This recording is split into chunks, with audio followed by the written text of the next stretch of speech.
Yeonmi Park, a North Korean defector and author of the book In Order to Live. Great to see you again, Yeonmi. Thank you for coming in. I want to read to you a little bit of an article that was in the New York Post today, written by a college student from NYU about her experience there. She said speech codes, safe spaces, trigger warnings, and the conflation of speech with violence have all had a discernible chilling effect on campus discourse.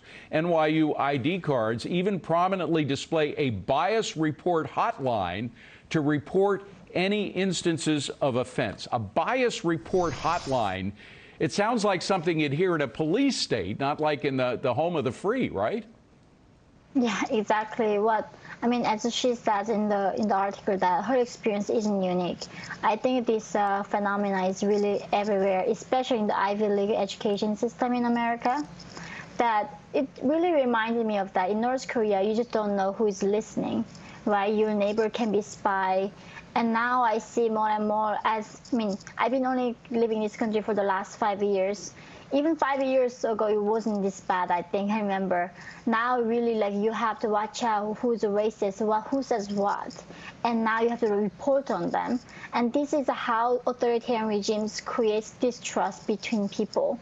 And it is so heartbreaking to see people do not trust each other more and more in this country right now. Trust, that's the key word. I mean, that's what a communist regime will try to destroy. Any trust, first of all, in the family, and then among friends, and eventually the only thing you know to trust is the government itself. Now, liberal arts education is supposed to be about the open mind, about opening minds. This is just about closing minds, is it? It's the exact opposite of what a liberal arts education is supposed to provide one with.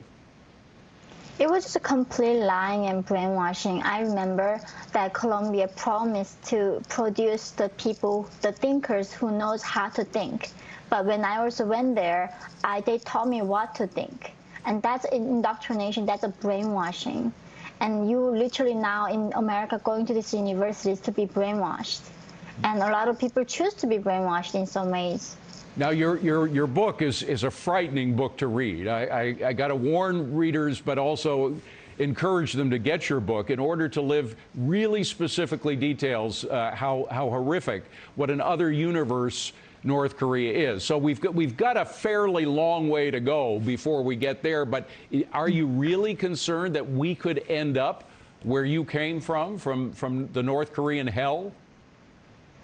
So, while it is true that if you now have a different opinion in the university, you don't get a job, right? It's hard to get a job to teach at Harvard or Columbia, NYU, if you're conservative. And we're comparing that to North Korean punishment, like to death, execution. Definitely there's a clear difference when it comes to punishment. But I do think America is not that far away.